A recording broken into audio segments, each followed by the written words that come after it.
Hai semuanya, apa kabar? Sehat, sukses, bahagia selalu. Jangan lupa subscribe, like, bagikan channel ini dan berikan komentar Anda agar kami semakin semangat dalam memberikan Anda berbagai update mengenai dunia pasar modal. Bagi Anda yang selama ini telah mendukung kami ucapkan terima kasih. Kami doakan Anda selalu diberikan kesehatan, rezeki, dan kebahagiaan yang melimpah. Jangan lupa aktifkan lonceng notifikasi agar Anda tidak tertinggal setiap kami mengeluarkan update terbaru. Dan langsung saja kita mulai dengan market outlook untuk perdagangan hari ini Senin 26 Juli 2021. Tadi malam ada berita mengenai PPKM yang sedikit dilonggarkan. Jadi ada yang level 3, ada yang level 4, kemudian juga ada pelonggaran untuk beberapa usaha kecil, warung makan kecil dan bisnis kecil ya. Memang mall belum dilonggarkan, tapi sudah cukup banyak pelonggaran. Dan mari kita lihat apa aja berita yang ada pagi ini. Pagi ini jelas yang paling banyak adalah berita mengenai PPKM. Kemudian ada berita mengenai JSMR menjaga kinerja tetap lancar. Kemudian ada berita mengenai MUI yang mengecam Yusuf Hamka. Ya, perlu diketahui bahwa Yusuf Hamka, ada berita lainnya yang mengatakan Yusuf Hamka merasa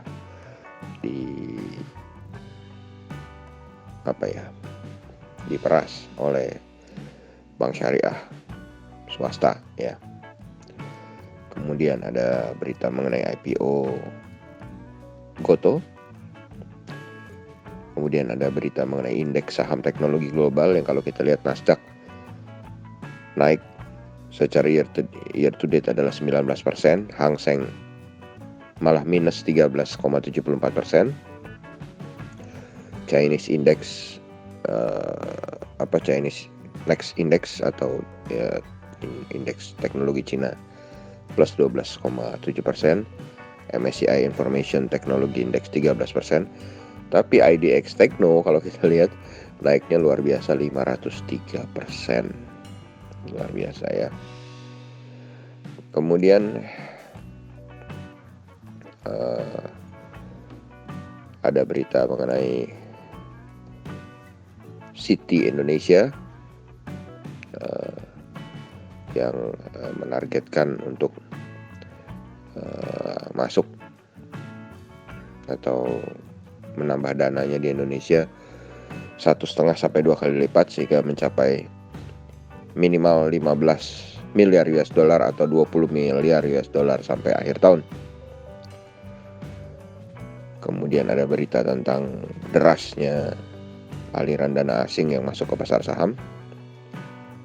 Jadi ini disebabkan karena bursa saham kita banyak yang valuasinya murah. Kemudian ada sewa toko di mall bebas pajak selama bulan Juni dan Agustus. Lalu ada berita mengenai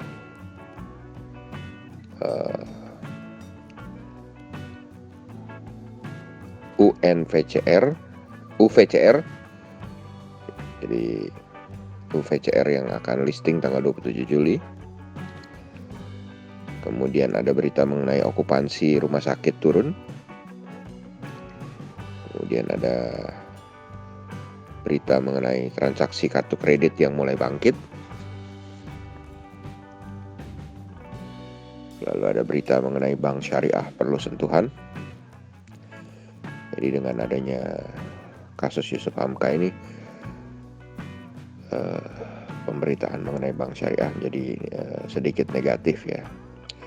Kemudian ada Jababeka akan terbitkan global bond.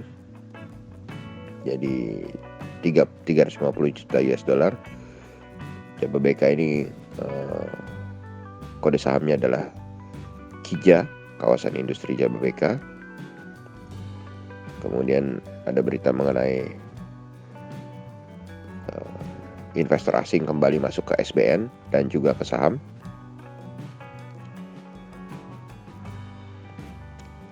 Kemudian ada berita mengenai insentif fiskal untuk penyewa mal dan juga untuk sektor pariwisata. Kemudian ada berita penjualan tembaga Freeport melonjak 70%. Ada berita PT PP gencar bidik proyek EPC strategis. Kemudian ada berita mengenai digitalisasi dan rencana right issue BNI.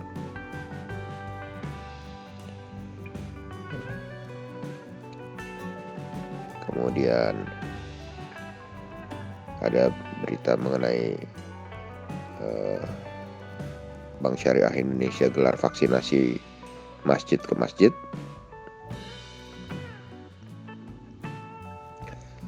Dan tentu saja yang menarik adalah adanya berita mengenai pembayaran pita cukai rokok ditunda 3 bulan. Jadi pelonggaran pembayaran agar pengusaha rokok bisa menjaga likuiditas arus kas perusahaan. Ini tentu akan menggembirakan bagi emiten rokok yang selama ini tertekan. Kemudian Akra layangkan PKPU terhadap anak usaha ARII.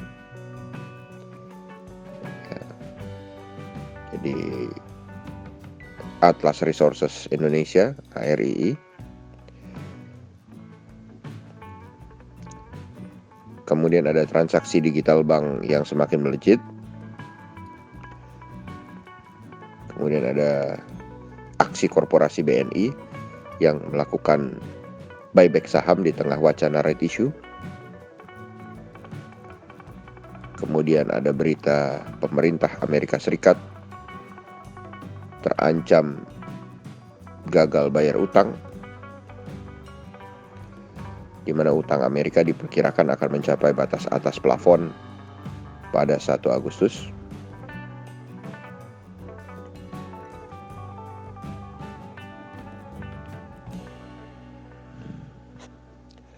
Kemudian ada berita pandemi COVID-19 bikin harga properti di Australia justru malah naik.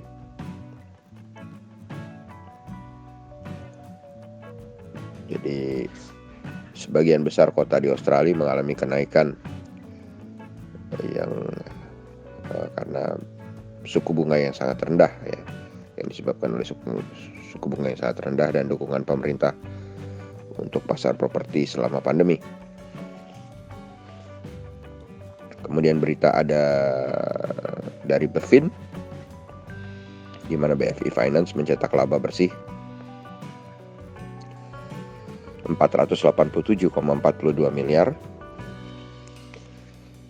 di semester 1 atau naik 46,8% secara year on year dan 12,4% secara Q on Q.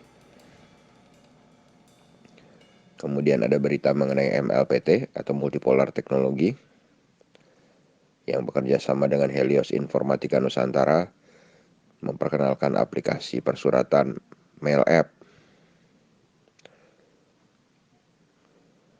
Kemudian ada berita mengenai Emtek Bukalapak. Jadi tiap hari tidak pernah berkurang ya berita mengenai Emtek Bukalapak ini. Kemudian kita lihat penutupan market Amerika lebih dahulu, di mana Dow Jones ditutup naik 0,68% ke 35.062, Nasdaq naik 1,04% ke 14.837, S&P 500 naik 1,01% ke 4.412, dan ternyata market regional Eropa mengikuti, di mana di Eropa FTSE 100 Index London naik 0,85% ke 7.028, DAX Frankfurt naik 1% ke 15.669, CAC Prancis naik 1,36% ke 6.569. Kemudian kalau kita lihat Posisi obligasi 10 tahun Amerika masih di 1,268, masih safe. Kemudian dolar indeks berada pada posisi positif 0,05% ke 92,9. Dan kurs rupiah saat ini diperdagangkan di 14.492,5 rupiah per 1 US dolarnya. Sementara saham TLKM di Amerika atau TLKM NYSE mengalami penurunan 1,44% atau 0,32 poin ke 21,91, dan ini menjadi kalau saat ini dirupiahkan saham Telkom di Amerika adalah 3.177. Kemudian EIDO, ETF Indonesia yang diperdagangkan di New York Stock Exchange atau kumpulan saham-saham Indonesia yang diperdagangkan di Amerika mengalami penurunan cukup tajam 1,7% ke 20,21. Sementara kita lihat bursa komoditi, saat ini posisi oil berada dalam posisi 72,07 mengalami kenaikan tipis 0,48%, emas terkoreksi 0,18% ke 1.809,2. Timah mengalami kenaikan 0,93% ke 34.377,5, dan nikel mengalami kenaikan yang cukup fantastis 3% ke 19.480. Batu bara Newcastle untuk kontrak bulan Juli tidak mengalami perubahan 149,75. Untuk kontrak bulan Agustus mengalami kenaikan tipis 0,03% ke 146,75. Sementara untuk Rotterdam, batu bara Rotterdam mengalami kenaikan tipis 0,3% untuk kontrak bulan Juli ke 132,3, dan untuk kontrak bulan Agustus mengalami kenaikan 0,57% ke 132,8. CPO mengalami kenaikan 3,45% ke 4.255. Sementara wood pulp tidak mengalami perubahan, tetap di 4.850. Lalu kita akan bergeser ke pembukaan dari market regional kita di Asia, di mana kalau kita lihat S&P ASX 200 Sydney mengalami penguatan tipis 0,19% ke 7.408,6. Sementara Kospi Korea mengalami pelemahan 0,1% ke 3.250. Sedangkan market Jepang atau indeks Nikkei 225 Tokyo yang baru saja dibuka sejak mengalami penutupan beberapa hari yang lalu, 2 hari kalau nggak salah, ternyata mengalami kenaikan 1,68%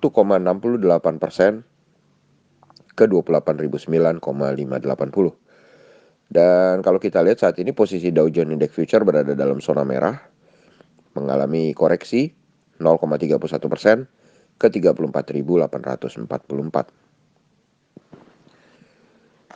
Lalu bagaimana dengan IHSG kita hari ini? Setelah terkoreksi cukup dalam, khususnya LQ45-nya, saham-saham blue chip terkoreksi cukup dalam, ada potensi untuk IHSG bangkit sebesar 51% karena adanya pelonggaran PPKM dan juga bagusnya market Amerika dan Eropa kemarin.